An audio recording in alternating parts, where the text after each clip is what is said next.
Welcome to the Country Watch Political Intelligence Briefing Quick Hits, a weekly briefing of hot stories across the world in brief. I'm Denise Youngblood-Coleman, the Chief Editorial Officer and Senior International Affairs Analyst at Country Watch. This week's Quick Hits will be a very quick hit. I'm continuing to cover the investigation by the Congressional Select Committee into the January 6, 2021 assault on the U.S. Capitol by an insurrectionist mob. That investigation is focused on the actions of former President Donald Trump and his aides. In mid-December 2021, the bipartisan Congressional Select Committee voted unanimously to advance a measure holding Meadows, the Chief of Staff, in contempt of Congress. Meadows was held in contempt of Congress in the House of Representatives, and the case would be referred to the Justice Department for prosecution. Another story I continue to follow is events with regard to Iran and the Joint Comprehensive Plan of Action, the JCPOA, also known colloquially as the Iran nuclear deal. In mid-December 2021, with prospects for successful nuclear negotiations with Iran dimming, President Joe Biden said that his country was preparing additional measures to be imposed against Iran.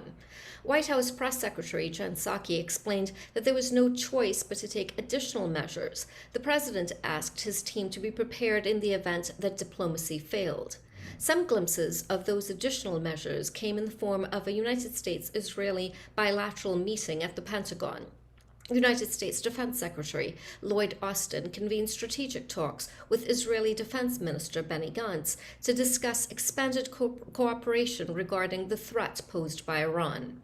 Meanwhile, multilateral P4+1 negotiations with Iran resumed at the Palais Coburg in Vienna, Austria. Enrique More, the representative from the European Union chairing the talks, characterized the talks as a very difficult endeavor.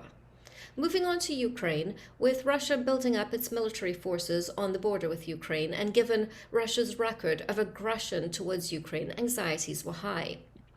Russia's disrespect for Ukrainian sovereignty and territory, as exemplified by the 2014 annexation of the Crimean Peninsula, as well as support for separatist aspirations of ethnic Russians in eastern Ukraine, were cause for concern.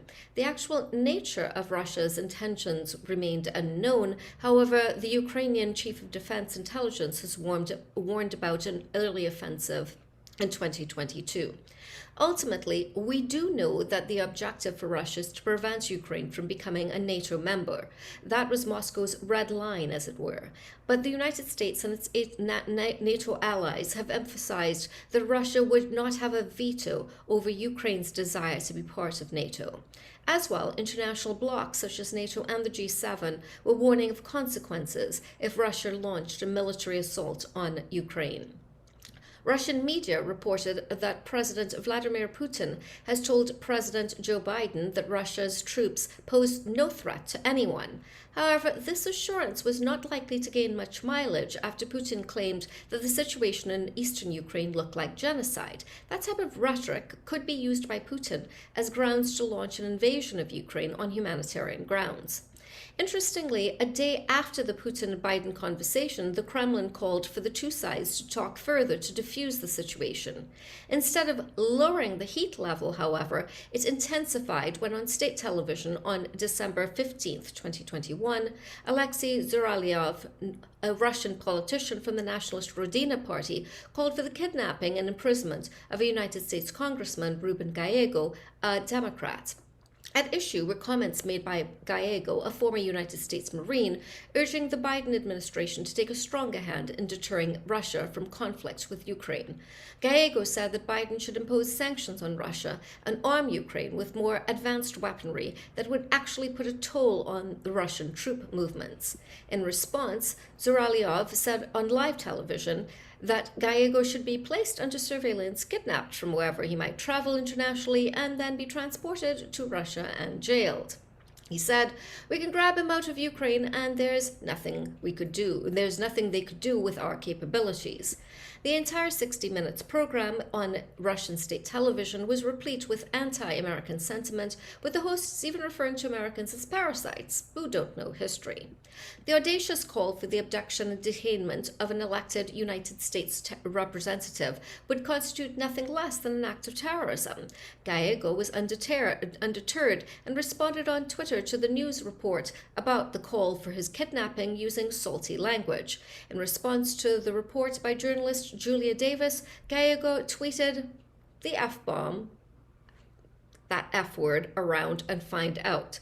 Davis herself replied to that tweet with the Marine motto, Semper Fi. I'll also be covering the outcome of the presidential election in Chile, which offers a clear choice between the hardline right-wing candidate Cast, who has aligned himself with the former dictator Pinochet, and the leftist student protest leader Boric. I'd also like to take this time to mention my comprehensive Afghanistan withdrawal report called Sunset in the Graveyard of Empires, which will be available for purchase from the Country Watch website at www.countrywatch.com. Thank you for your time, have a great day, and remember now, more than ever, we live in an interconnected world.